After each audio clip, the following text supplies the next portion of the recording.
the candle veil behind my bedroom door. I noticed the first candle on a night when the power hadn't even gone out. It just appeared on the floor behind my bedroom door, flickering with a flame that moved like it was breathing. I didn't buy candles, and I definitely didn't put one there, yet the wax pooled in a small circle, like it had been burning for hours before I saw it. The air smelled sweet, almost metallic, like old churches and burnt flowers, a scent that clung to the back of my throat long after I blew the candle out. That should have been the end of it, but when I woke the next morning, 3 new candles stood on the dresser, all unlit, arranged in a perfect triangle pointing toward my bed. I hadn't slept well. I'd been dreaming of corridors lit by candles that moved whenever I blinked, their flames swaying like hands waving me closer. When I touched one of the candles on the dresser, the wick was warm, as if it had been burning just seconds earlier, even though I knew it hadn't. That night, the flickering returned soft light glowing under the bedroom door, rising and falling, like someone was walking back and forth in the hallway carrying a flame. I hesitated before opening the door, but the moment I did, the hallway went pitch black, swallowing the light before I could catch a glimpse of whoever was holding it. The smell returned, stronger this time, drifting past me like a whisper against my cheek, accompanied by faint footsteps receding down the hall. I followed the scent to the living room, and there, in the exact center of the floor, stood a single candle burning with a tall, steady flame that didn't move even when I exhaled over it. As I approached, the flame suddenly bent toward me, stretching like a thin, glowing finger pointing directly at my chest before snapping back into place. I backed away slowly, but as soon as I turned, every corner of the room ignited with candlelight, dozens of small flames erupting to life without a sound. The candles illuminated a shape in the far corner of the room, not a person, but something covered in a curtain-like veil that shimmered like melted wax. It didn't move. It only breathed, the veil expanding and contracting with slow, deliberate rhythm as the candle flames lifted with every inhale. I closed my eyes for a second, and when I opened them again, the figure was gone, replaced by dripping wax trails leading toward my bedroom. I wiped the wax with my foot, but it stuck like glue, warm and pulsing faintly, as if it had a heartbeat of its own. When I stepped into my bedroom, the walls glowed with a faint orange hue, and rows of candles lined the windowsill, each flame bowing toward the bed like they were greeting me. I tried putting them out, but every time I touched a flame, I heard a whisper behind me, a soft voice exhaling a single word I couldn't understand. I decided to leave the apartment for the night, but the moment I reached the front door, every candle in the place went dark, plunging me into a silence so heavy it made my ears ring. Then a soft glow appeared behind me, reflected in the metal of the door, handle candlelight moving on its own, advancing in slow, deliberate steps. I didn't turn around. I just ran out into the hallway, slamming the door shut behind me. But even from outside, I saw flickering light leaking through the cracks. When I returned at sunrise, the candles were gone, replaced by thin lines of wax, drawn across the floor, like a map leading from room to room, connected by branching pathways. The map ended at my bed, where a single candle sat waiting, the wick blackened as though it had burned all night. I threw it away, but that evening, new candles reappeared, smaller ones this time, lining the edge of the hallway carpet like a path guiding me toward the dark. I didn't follow it, yet the flames dimmed whenever I hesitated. Almost disappointed, I wasn't obeying whatever ritual they were trying to complete. Just after midnight, the veil returned. I saw it through the crack beneath my bedroom door, its shadow rising and falling, breathing deeply, the candlelight trembling with each inhale. The door handle turned slowly, almost politely, as if asking permission to come inside, the metal warming beneath the presence, waiting on the other side. I pressed my back against the wall and held my breath as the door eased open half an inch, releasing a wave of candle-scented heat into the room.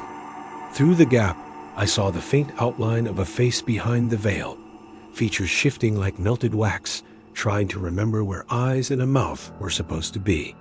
The candles in my room flared at once, their flames stretching upward like they were bowing to something arriving, welcoming it with trembling reverence.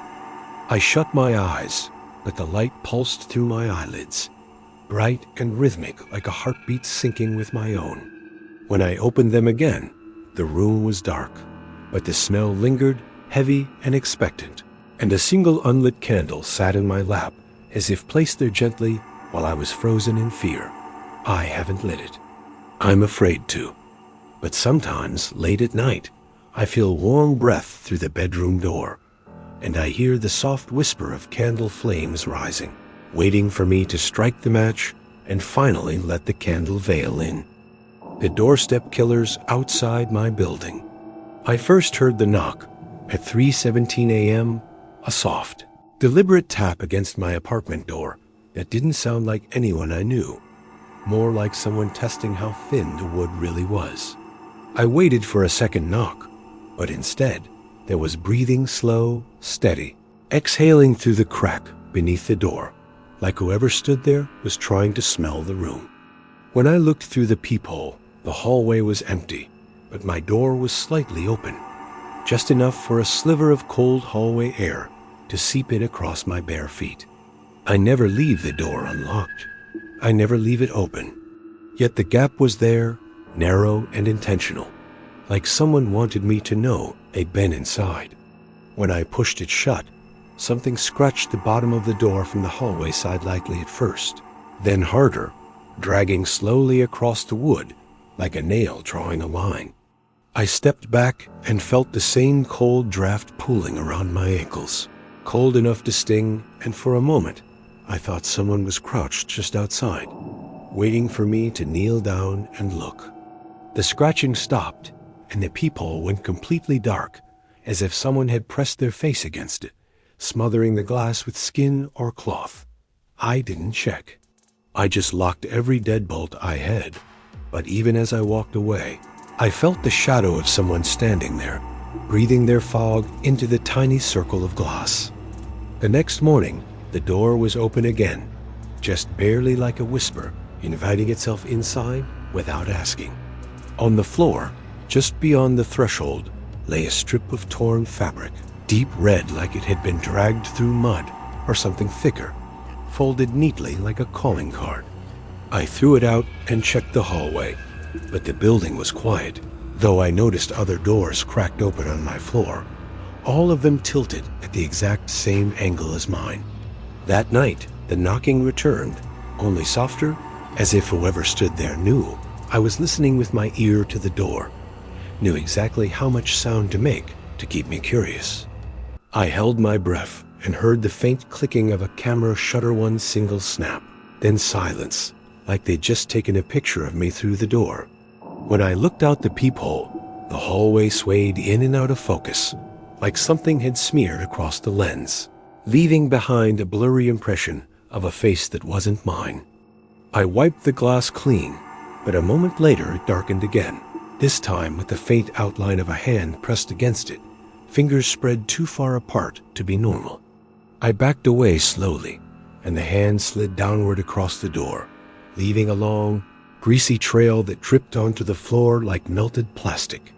I barely slept, but just before dawn I drifted off, only to wake moments later to the sound of my door opening a few inches, hinges creaking softly, like someone easing them apart inch by inch.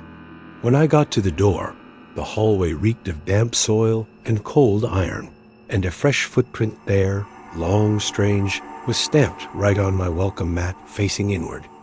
I cleaned it off, but 2 hours later, another footprint appeared, this one angled, as if the person who left it had stepped halfway inside before turning around. For the next 2 nights, nothing happened.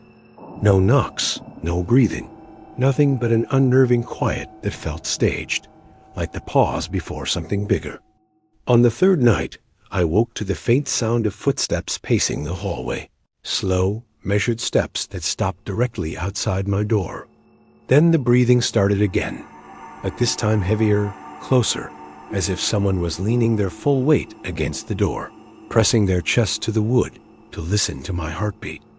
I grabbed my phone, but before I could dial anyone, the handle turned quietly, smoothly, and stopped exactly halfway, just enough to let me know how easily they could come in. The door moved a little, not pushed, but nudged, almost politely, the same way you might ease a door open to peek into a room you already own. I didn't move, didn't breathe, didn't blink. And after 30 seconds of unbearable stillness, the handle released and soft footsteps retreated down the hall. Before the quiet settled again, I heard the faint click of a lighter flicking open, followed by a low hiss, like someone sealing something with heat. In the morning, the bottom of my door frame was marked with a thin melted line-red wax, warm to the touch, drawn like a boundary or a warning I wasn't meant to cross. I tried to break the seal, but as soon as I touched it, a soft knock tapped back from the other side, as if someone had been waiting for me to disturb it. I froze, and the knock repeated once, twice, slow, patient, claiming the door in a way that made the apartment feel smaller than it had ever felt before. I stepped away and watched the door shift slightly inward, the gap widening just enough for light to catch on something outside. Another footprint, freshly made, pointed straight at me. I closed the door fully, pressed my back against it, and waited hours for the sound to return, but it never did. Only silence, thick and expectant, like someone holding their breath inches away. Now every morning, my door is cracked open again, no matter how many locks I use. The wax line is redrawn each night, always in the same place, always warm. I'm afraid to open the door completely, because I think the doorstep killers aren't trying to get in, they're waiting for me to step out. And when I finally do, I know they'll be standing on either side, just out of sight, smiling softly as they close the door behind me. The shattered eyes in my bathroom mirror. I first saw the cracks in the mirror when I stepped out of the shower, thin branching lines spreading from the center, like something had struck the glass from the inside. I ran my fingers over the cracks, but the surface felt smooth, unbroken, as if the fractures weren't really there, just reflections of something behind the mirror pressing forward. When I wiped the steam away, the cracks vanished, leaving the glass perfectly clean. Yet I walked away, feeling watched from the other side. That night, I brushed my teeth and noticed the cracks again, faint but unmistakable, spreading wider with each of my movements, like the mirror was reacting to me. Every time I leaned closer, a shadow deep inside the cracks pulled back, hiding in the jagged lines like a creature curling into the dark. The more I stared, the more I realized the cracks formed the shape of an eye, an enormous, broken eye staring at me through splintered glass. When I blinked, the eye blinked too, the cracks folding inward, reshaping into a jagged eyelid that closed and opened with a slow, unnatural rhythm. I stepped back, but the mirror image stayed still for a beat too long, delayed like my reflection, needed time to remember how to mimic me. Later that night, I heard faint tapping in the bathroom, rhythmic and deliberate, like fingernails tapping on glass from the inside of the mirror. The tapping stopped the moment I touched the light switch, leaving the room silent, except for the faint buzzing of the bulb overhead. When I looked in the mirror again, my reflection was there, but the cracks were arranged differently, now stretching across the face like fractures in a porcelain mask. My reflection smiled before I did, a slow, cracked grin forming across a face that wasn't quite mine, the smile bending wrong through the broken lines. I stumbled back, and the reflection followed instantly, mirroring me perfectly again, as if the delay had only been a glitch it learned to fix. The next morning, the mirror showed a new crack down the middle, splitting my reflection into two uneven halves that seemed to stare at each other instead of at me. I pressed my palm to the glass, and the mirror bent inward slightly, as though something on the other side pressed back with equal force. That night, I woke to a sound like glass grinding against itself, a slow shifting noise from the bathroom that made my skin crawl. The light flickered when I turned it on, and the mirror was covered in cracks thick, jagged lines spiderwebbing outward from 3 new impact points, shaped like knuckles. I didn't punch it. No one else was in the apartment, but something clearly had tried to break through. When I leaned closer, the cracks shifted slowly, rearranging themselves into the outline of a face wide, hollow, uneven, with eyes too large and too dark staring straight at me. I whispered something to convince myself I wasn't losing it, and the face whispered too, my voice echoing back distorted and broken, like sound traveling through splintered glass. The lights flickered again, and for a moment, the mirror showed not my bathroom, but a dim corridor lined with smashed mirrors on both sides, each one reflecting a different version of me. Some versions were smiling, some were crying, some had shattered eyes instead of real ones, hollow sockets filled with broken shards that glowed faintly. When the vision snapped back to my bathroom, the cracks pulsed faintly like veins, brightening with each breath I took, syncing with my heartbeat. I backed out of the room and shut the door, but even in my bedroom, I heard the sound of glass shifting, rearranging, whispering against itself in tiny scraping motions. By morning, the bathroom door was open again, and the mirror reflected the hallway behind me, even though I wasn't standing in front of it, showing an empty hallway stretching into darkness. I tested it by waving a hand into the frame, but the reflection didn't show my hand at all. It only showed the hallway, empty and dark, like a window to somewhere else. When I leaned closer, a face leaned closer too, but it wasn't mine. It was the cracked face from the night before, smiling wider now, the shattered eyes glinting like broken glass catching light.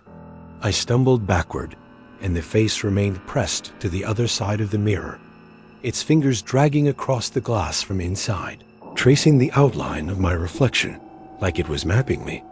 The cracks widened under its touch, glass dust falling to the floor, even though the surface remained unbroken to my hand. I could hear its breathing, now ragged, excited, fogging the glass from the inside as the face pushed harder, the mirror bulging outward like something was ready to step through. I slammed the door shut, but the scraping followed me throughout the apartment, traveling through the walls like shifting teeth. Just before dawn, the scraping stopped, replaced by a new sound, a single clean crack forming deep inside the bathroom.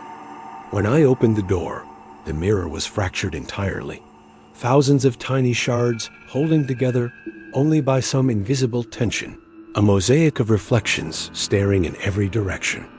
In the center of the broken mess, one reflection wasn't me. It was the cracked face, smiling, whole and still, waiting patiently for me to get close again. I think the next time I look at it, the mirror won't hold, and whatever has been watching me from the other side will finally know how to cross over. The Umbra Bloom on my street corner. I first noticed the umbrellas on a night when the rain hadn't even started yet. All of them opened at the same time beneath the yellow streetlight, like dark flowers waking up early. They were held by people I didn't recognize, tall, thin silhouettes standing perfectly still, each umbrella tilted slightly toward my apartment windows, like they were waiting for a signal. I watched them from the second floor, thinking it had to be some kind of flash mob or street performance, but nobody else on the block seemed to notice them at all. A breeze rolled through, and every umbrella leaned in the same direction at once, their black fabric rustling softly like wings brushing against each other. When the first drop of rain finally hit the pavement, they shifted positions to face me directly, every one of them, raising their umbrellas higher as if trying to shield something invisible behind them. I turned away from the glass, but I couldn't shake the sense that the umbrellas weren't meant for the rain. They were meant to block something from view, or hide someone I wasn't supposed to see. That night, I woke to a rhythmic tapping against my window, like raindrops hitting glass in slow, deliberate intervals, even though the storm had already passed. The umbrellas were still there at dawn, opened wide and angled upward toward my apartment, their owners standing motionless like statues, guarding a shrine. I didn't understand. I tried to take a picture, but my phone camera only captured faint smudges where they stood, as if the lens refused to acknowledge them. By the third day, they started moving, not walking, but drifting from one side of the street to the other in slow, purposeful patterns, forming shapes I'd seen in old folklore books. The shapes meant protection or entrapment, depending on who the symbols were meant for. My neighbor knocked on my door, asking if I'd been hearing the fluttering. I lied and said no, even though I'd heard it every night like dozens of umbrellas opening and closing in perfect unison. He said he hadn't slept in 2 days, because every time he closed his eyes, he dreamt of standing beneath a black umbrella that whispered to him in a voice he didn't recognize. The next night, the umbrellas vanished completely. No figures, no drifting patterns, nothing but the wet pavement where they'd stood for days. I should have been relieved, but the silence that followed felt wrong, like whatever they'd been shielding was now exposed. And waiting. Just after midnight, I heard the fluttering again, but this time it wasn't outside. It was in my hallway, soft and steady, like fabric brushing against the walls. I froze as the sound came closer, each flutter accompanied by faint footsteps that were impossibly light, almost floating. When I peeked out, the hallway was empty, but rainwater trailed across the floor in a perfect straight line leading toward my apartment door. I locked every bolt I had, but the fluttering continued outside, gentle and patient. Something lightly tapped the door handle, testing it, as if deciding whether I was ready. A shadow appeared beneath the doorframe, wide, rounded, unmistakable, an umbrella held inches from the threshold. Then another shadow joined it, and another, until the entire doorframe was outlined by the curved silhouettes of umbrellas, waiting in absolute silence. I backed away slowly, but the moment I turned, I found raindrops falling inside my apartment in tiny, perfect circles, like someone was standing over me, holding an umbrella full of stormwater. I looked up and saw the imprint of an umbrella shape on the ceiling, dark, wet, spreading wider with every second. A single drop fell onto my forehead, ice cold, and I swear I heard a whisper in the splash, a soft voice saying, "Bloom." The ceiling bulged slightly, as if something pressed down from above, trying to unfold itself into my living room.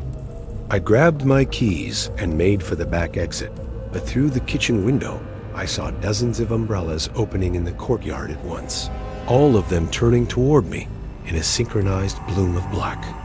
When I ran down the stairs, the fluttering chased me, echoing from every direction. It didn't sound like fabric anymore. It sounded like wings. On the street, the umbrellas closed around me, their owners moving with that same drifting, unnatural grace, tightening the circle like petals closing at night. I didn't see their faces. I only saw the darkness beneath the umbrellas, shifting like smoke, trying to take a shape I wasn't meant to witness. I barely escaped by ducking into a passing delivery truck, and when I looked back, the umbrellas were all pointing skyward, trembling like they were angry I'd slipped away. Now they appear on random streets wherever I go, opening toward me with silent recognition, as if the Umbra Bloom marked me the night the ceiling whispered. I don't think I escaped. I think I was chosen. And the umbrellas are just waiting for the night they finally close around me for good.